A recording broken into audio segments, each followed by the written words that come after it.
Bonsoir à tous, soyez les bienvenus sur Polynésie la première. À la une de l'actualité de ce vendredi 5 novembre, la Polynésie française organisera les Jeux du Pacifique en 2027. Le résultat est tombé cet après-midi. Les instances du pays et les acteurs du sport local ont passé le grand oral. Les détails dans un instant. Avec la crise sanitaire, les chiffres de l'emploi dégringolent dans certains secteurs comme l'hôtellerie. À Moorea, la fermeture d'un hôtel a provoqué le licenciement de 192 salariés. L'une de nos équipes est allée à leur rencontre. Le service de la protection judiciaire de la jeunesse se déplace dans les archipels. Après les Marquises, direction les Gambiers et les Tuamotu. Objectif, assurer une mission de justice de proximité. Nous en parlerons avec notre invitée Liliane Valois, directrice de la PJJ.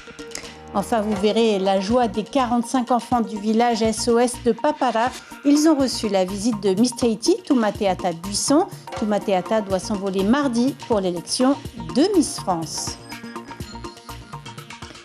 La Polynésie française organisera les 18e Jeux du Pacifique en 2027. Le grand oral a eu lieu cet après-midi à huis clos par visio. Face à la Polynésie, le Vanuatu était également candidat. C'est la 3e fois que Tahiti organise ces Jeux. La joie était palpable à la présidence. Alihoe Tefafana et Patita Savea. Ce sera à Tahiti. C'est officiel. Tous les regards seront posés sur Tahiti en 2027. Le comité olympique de Polynésie française a su présenter une candidature solide et ambitieuse, une décision votée à l'unanimité par les membres du comité directeur des Jeux du Pacifique. Et aujourd'hui, je pense que le pays peut être fier de l'unité que l'on a prodiguée pour arriver à faire quelque chose. Le mouvement sportif a été soutenu par tout le monde. Le mouvement politique, soutient son mouvement sportif. Quand bien même nous sommes autonomes. Nous ne sommes pas dépendants, du mouvement politique, mais quand on a, ce projet que l'on a mis en route, on y croit, on fait l'unanimité. On est tous sur un même projet, on a tous une même vision, organiser les Jeux, et pourquoi pas, comme l'a dit le président tout à l'heure, essayer de les gagner. En tous les cas, obtenir le maximum de médailles. Tahiti accueillera les Jeux pour la 3e fois. Les derniers en date de 1995. Les athlètes du Pacifique avaient performé sur le sol polynésien. 32 ans plus tard, honneur à la nouvelle génération. Le pays se dit prêt pour cet événement. 4000 athlètes sont attendus pour 30 disciplines programmées. Notre programme d'investissement est prêt déjà. C'est aussi, je pense, un élément supplémentaire dans notre candidature qui fait que notre présentation mettait en avant déjà les structures existantes. Elles sont là, nous n'allons pas aller inventer encore d'autres structures, nous allons les renouveler. Nous avons quasiment notre plan d'investissement bouclé, je dirais presque quasiment définitivement pour qu'en 2027 nous soyons prêts. Reste aux athlètes à se préparer. Le grand rendez-vous est prévu dans 6 ans, mais avant Tahiti 2027, il y a Te Ahupu'o 2024. Ce chiffre à présent, 2050 emplois perdus en 2020, la première baisse depuis 5 ans. En cause, la crise sanitaire bien sûr, l'administration et la construction sont épargnés. Parmi les secteurs les plus touchés, la perliculture, le commerce ou l'hôtellerie. Kaline Liénard et Nicolas Suire ont rencontré 4 salariés licenciés d'un hôtel de Moorea. Regardez. Ils ne sont pas pensés à toutes les personnes qui n'ont plus de travail. Ils ne sont pas pensés comme ça. C'est comme si on prenait un papier, on chiffonne, on jette à la poubelle. Une année que ce sentiment habite Anna. Licenciée économique d'un hôtel où elle a travaillé 20 ans, sa générosité, elle ne l'a pas perdue, bien au contraire. Elle aide bénévolement sa maman à tenir ce parking, mais avec un loyer de 60 000 francs à payer tous les mois et un enfant de 2 ans à charge, Anna s'inquiète chaque jour pour son avenir. Ils n'ont pas pensé à toutes les personnes qui ont des enfants. Ils n'ont pas pensé à toutes les personnes qui ont des crédits. Ils n'ont pas pensé à toutes les personnes qui ont beaucoup de choses à payer tous les mois. Surtout qu'avec la crise qu'on a en ce moment, c'est pas facile de trouver du travail. C'est pas facile. Angélique en témoigne, elle qui a travaillé près de 7 ans avec Anna. Elle perd son CDI en octobre 2020. S'ensuit dès lors une longue attente où elle dépose de nombreux CV avec toujours la même réponse. Pas d'embauche de salariés. Alors en février, elle prend une patente. Elle décroche finalement des extras comme femme de ménage dans des pensions de famille. Mais aujourd'hui, elle gagne 2 fois moins qu'avant.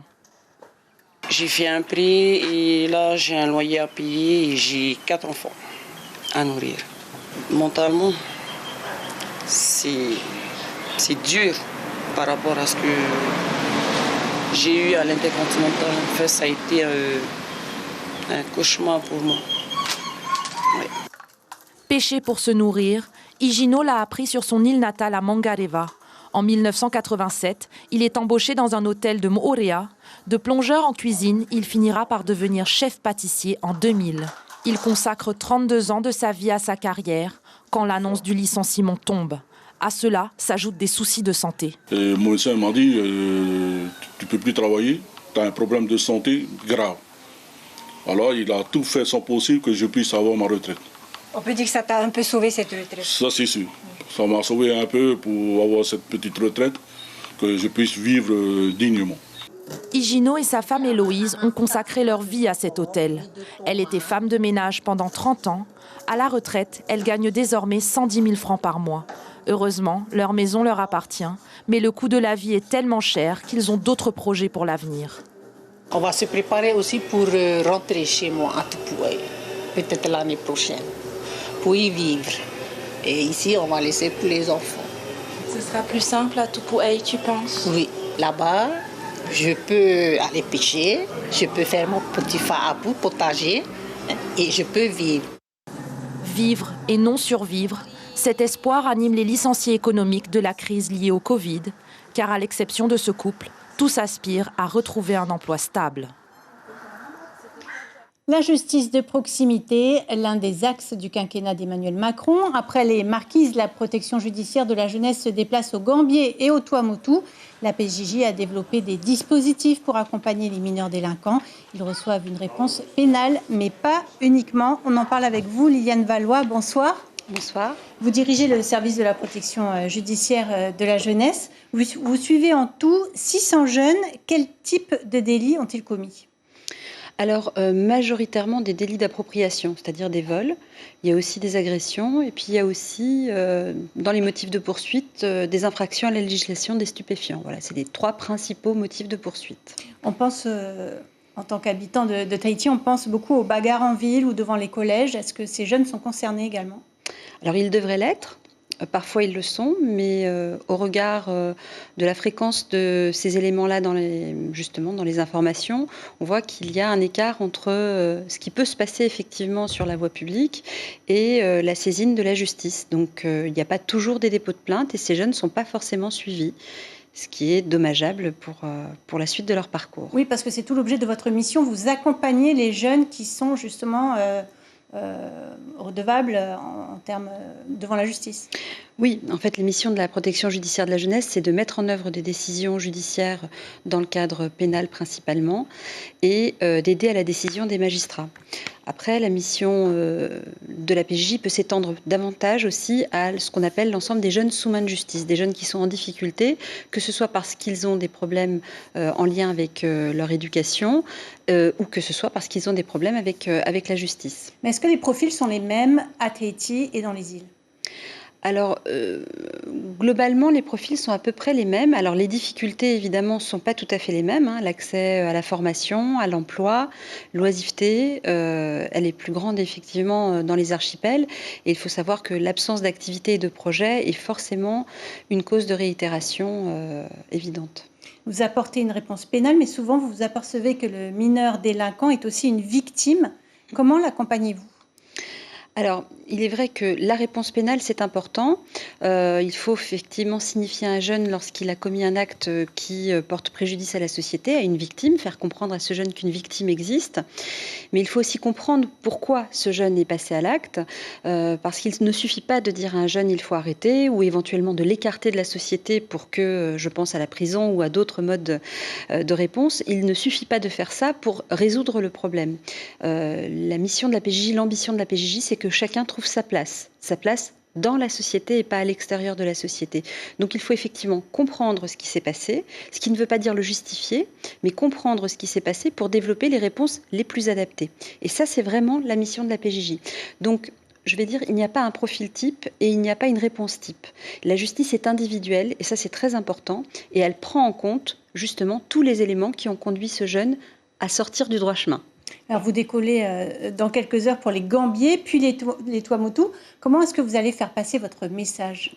Alors l'ambition là, elle est assez ambitieuse. On s'est dit voilà, les archipels méritent comme n'importe quel autre territoire de la Polynésie qu'on s'y penche et en tout cas qu'on offre, qu'on rapproche ce service public de la justice des justiciables.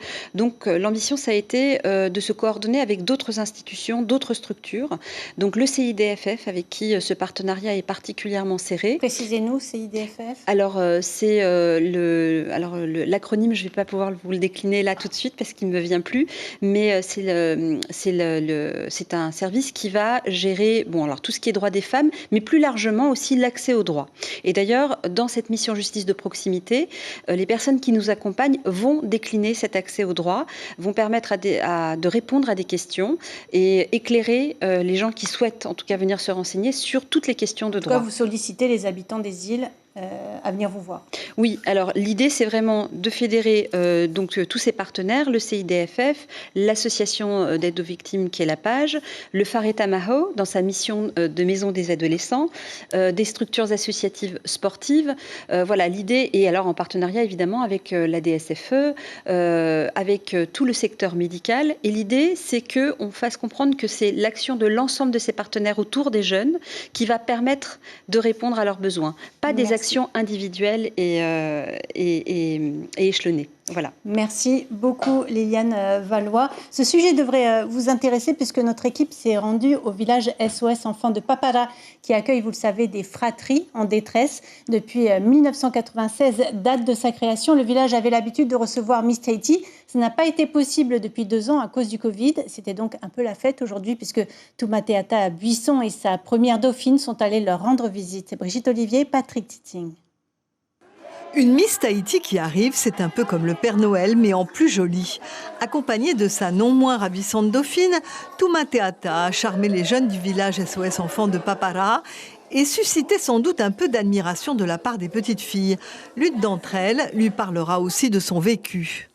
Ouais, je vais essayer de les dire pourquoi je suis arrivée au village, comment comment on est au village, comme ça. Un truc comme ça, et je vous ai posé une question, si elle était stressée pendant le défilé. Tumateata, très attentive, sera sans doute la bonne ambassadrice. Mon but, c'est de venir leur donner un message d'espoir, leur donner tout simplement confiance en elles. Il ne faut pas, elles sont encore jeunes, bien évidemment, mais qu'elles peuvent, en tant que femmes, en tant que jeunes femmes polynésiennes, accomplir de très belles choses, que ce soit dans un concours de beauté comme celui de Miss Tahiti, mais également dans une expérience professionnelle quelconque. Les enfants du village ont bien préparé cet après-midi et les Miss ne sont pas venues les mains vides. D'habitude, ils amènent toujours quelque chose pour les enfants.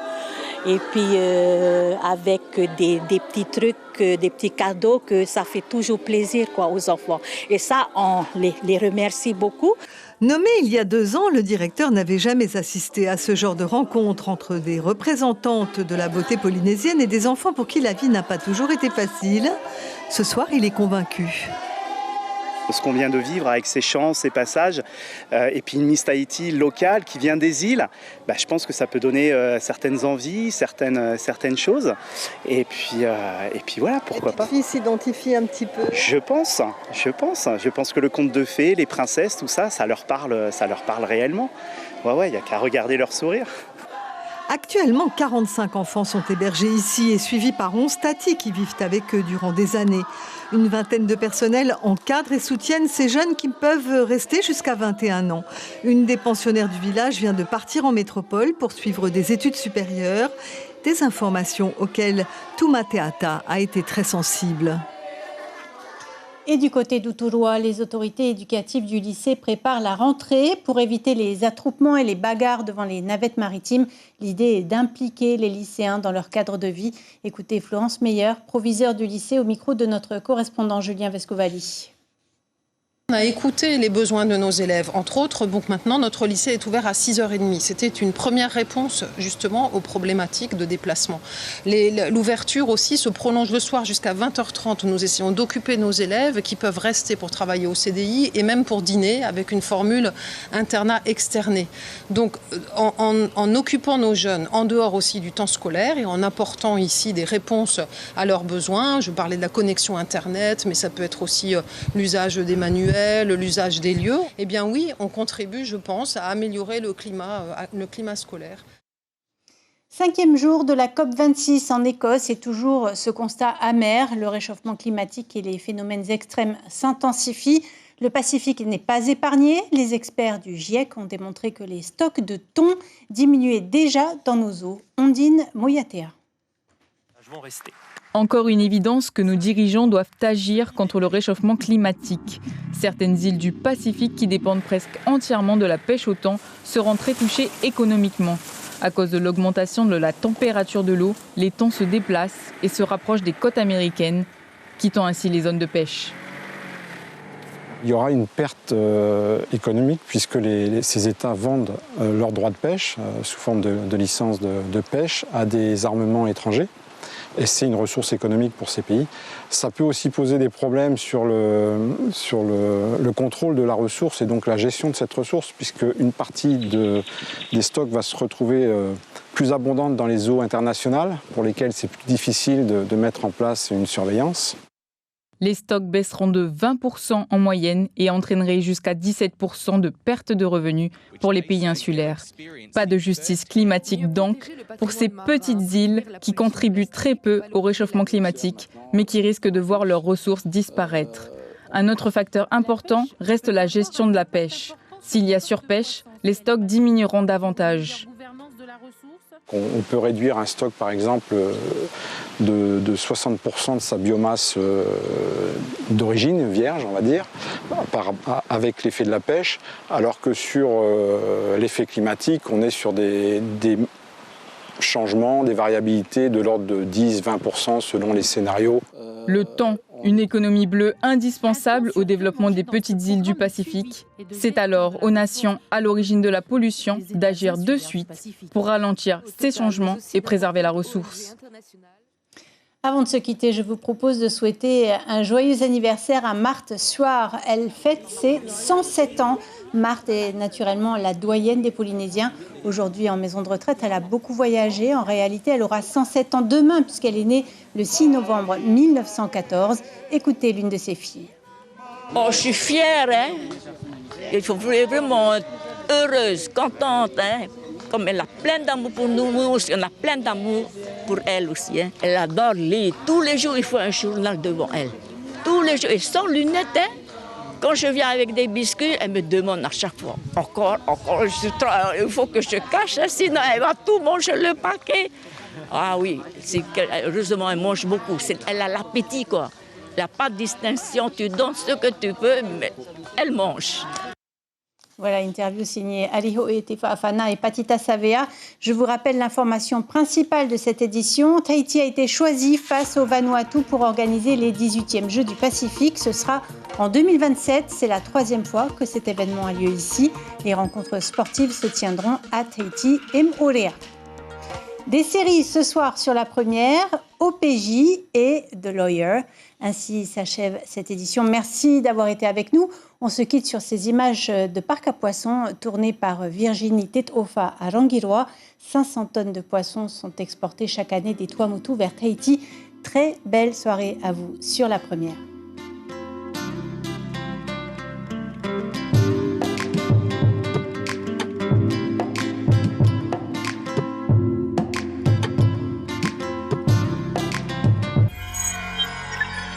Retrouvez ce programme en replay sur notre site internet.